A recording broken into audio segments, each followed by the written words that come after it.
Değerli izləyicilər, videonu bəyənib kanala abunə olun ki, hər kəs son xəbərlərdən anında məlumatlansın.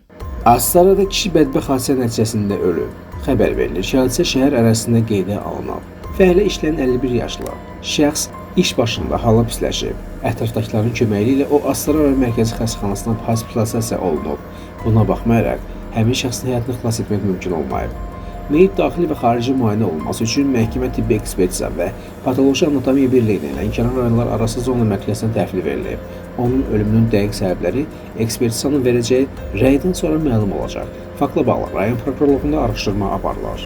Allah rəhmət etsin, əzizlərinə yaxınlarına səbir diləyirik.